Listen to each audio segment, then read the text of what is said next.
What is going on, guys? Welcome back to Call of Duty Black Ops 4 on BlackTideTV, a shorter beta video for you today. With Weekend 1 recently wrapping up, it's become a thing for everyone ever to make their Black Ops 4 beta criticisms video. My criticism of the Black Ops 4 beta, my critique, my review of the Black Ops 4 beta. The Black Ops 4 beta sucks. The Black Ops 4 beta is amazing. The 10 best and worst things about the Black Ops 4 beta. The good, the bad, and the...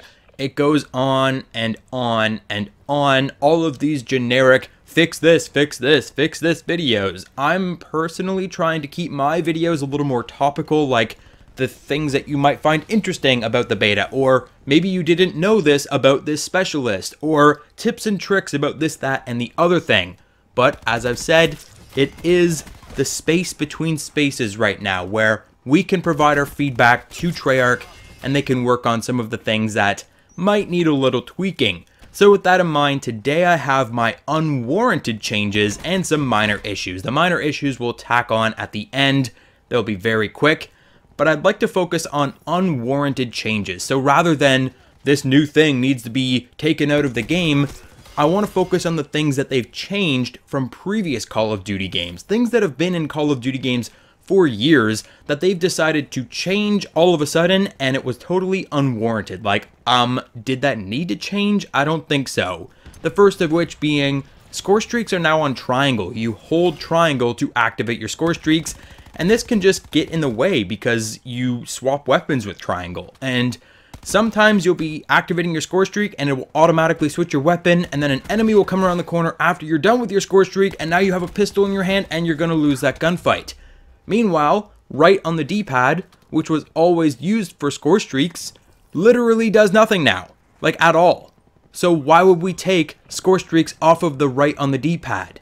Doesn't make sense to me. Next up is the drop shot delay, and this is the number one thing I want to tack off in this video.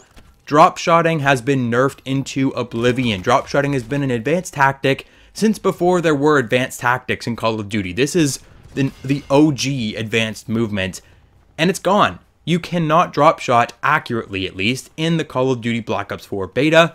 When you are between your crouching and prone stages, your guy has to defend his little princess knees from getting scuffed by putting his hand down, and when he puts his hand down, you can no longer aim down sights, meaning you break into hip fire when you are drop shotting. Meanwhile, jump shotting is actually encouraged by perks in the game. The dexterity perk will let you increase your accuracy while jumping. So much for boots on the ground. Jumping has been so toxic in the beta, with every player jumping in every gunfight, jumping around corners, jumping and then knee sliding and then jumping again. They've already had to nerf the ability to jump. They've already implemented nerfs, which is just insane to me. If they nerfed drop shotting, they should have also nerfed jump shotting. You can't aim down sights when you're drop shotting. You shouldn't be able to aim down sights when you're jumping. Or just reinstate drop shotting, because there was nothing wrong with it. It has been a staple to the Call of Duty franchise for decades. Next up, the user interface, and this one is a minor issue, I would have to say, and that is you now have a free-floating free cursor on your screen on console. I imagine on PC it's always been this way, but it doesn't really work as well on console. Rather than just having a D-pad that you can just toggle through your menus and quickly snap to whatever you want. Instead, you now have to control this little circle with your analog stick. And a lot of people are complaining. I was complaining at first. I am getting used to it. It's something that's straight out of Destiny. Destiny uses a free cursor as well. And I think it's going to catch on. But for now, it would be great to have a D-pad option as well. The next two changes go hand in hand, and those are enemy kill death ratio in most game modes, as well as no info kill cam. So when you're looking at your scoreboard in game, you can no longer see enemy kills and deaths. Instead, you see either objectives, whatever that means, if it's captures, defends, kills on objectives, I have no idea. You see objectives in objective-based game modes, or in team deathmatch, you will see a ratio, and the ratio doesn't necessarily tell you anything. You could have a 5 kill death ratio going 5-1.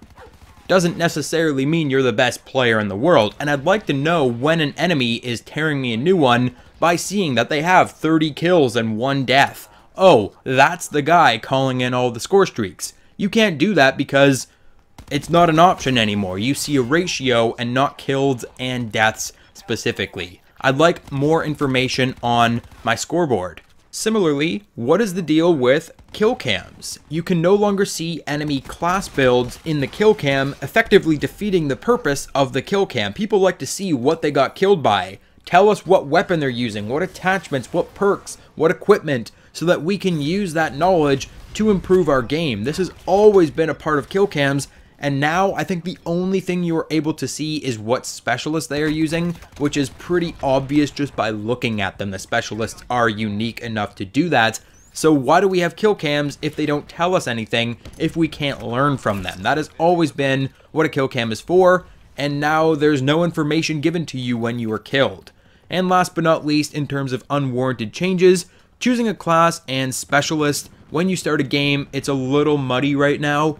Sometimes you'll join in and it won't let you choose your specialist and you'll just be auto-drafted into a specialist. It will give you very little time to choose your specialist and your class, and then you have to respawn with a different specialist. It's just muddy. Give us an extra little bit of like 10 seconds at the beginning of every game. Let us choose our specialist. Let us choose our class before we are auto-spawned into the game with whatever gun we were using last game. It just that doesn't help us at all. If you want to use something different, we should be able to. Just let us pick at the beginning of the game.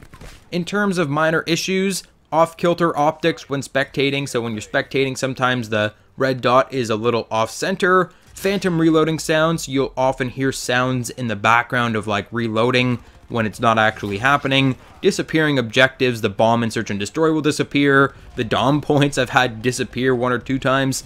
Long intermission times. That's one that everyone is tacking on about, and they already have announced they'll be fixing that. And an honorable mention to a drop in frame rate on the classic PS4. I play on PS4 Pro now, so it hasn't affected me, but I know a lot of people, it's been driving them up the wall. They have already patched it a little bit, but it's supposedly still an issue. But those are the issues, the minor issues, and the unwarranted changes. Let me know what you think in the comment section down below. Hit the like button, subscribe, and I will catch you guys on the next video.